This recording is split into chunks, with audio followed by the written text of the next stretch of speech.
सोलापूर शहरातून एक धक्कादायक आणि संतापजनक घटना समोर आली आहे. सकाळी जिमसाठी घराबाहेर पडलेल्या एका तरुणाचा पाठलाग करून निर्घुण खून करण्यात आल्याने शहरात खळबळ उडाली आहे.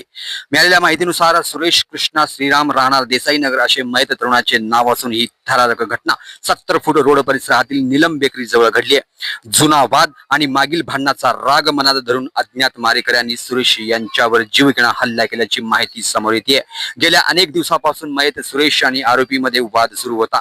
याच वादातून आज सकाळी सुरेश याचा काटा काढण्यात आल्याची चर्चा परिसरात सुरू आहे.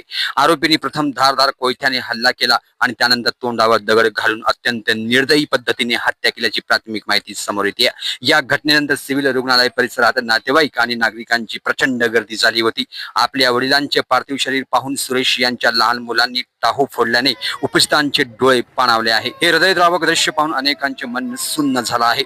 दरम्यान शहरात सातत्याने वाढत असलेल्या खून आणि गुन्हेगारीच्या घटनांमुळे सोलापूरचा बिहार होत चाललाय की काय अशी चर्चा आता नागरिकांमध्ये रंगू लागली आहे. सध्या आरोपी फरार असून पोलीस त्यांचा कसून शोध घेत आहेत. या घटनेचा पुढील तपास सध्या सुरू आहे. याची अधिक माहिती मयत सुरेश कृष्णा श्रीराम यांच्या पत्नीने सोलापुरी कट्टा न्यूज चॅनलशी बोलताना माहिती दिली आहे. माझं नाव शालिनी सुरेश श्रीराम आहे. माझा नवराचा सुरेश कृष्णा श्रीराम आहे.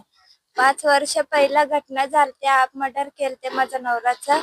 तेच केस वापस घ्या म्हणून त्याने अजून एकट्याला बघून जिमला येऊन जाताना मारले. त्याने कोण मारलंय? बसप्पा अण्णा रेड्डी त्यांच्या मुलं मारले. ते कुठे झाली घटना?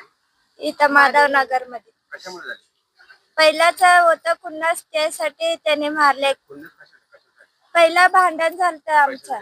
नाही काय डुक्कर साठी झालत. आमचा डुक्कर पाळत होता मी, तेव्हा भांडण झालत.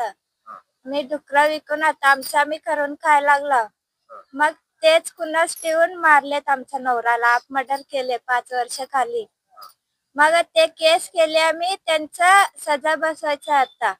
सजा होते म्हणून यालाच कलस करायचं म्हणून एकट्याला बघून मारले. त्याने सकाळी किती वाजता घरातून निघाले होते? 8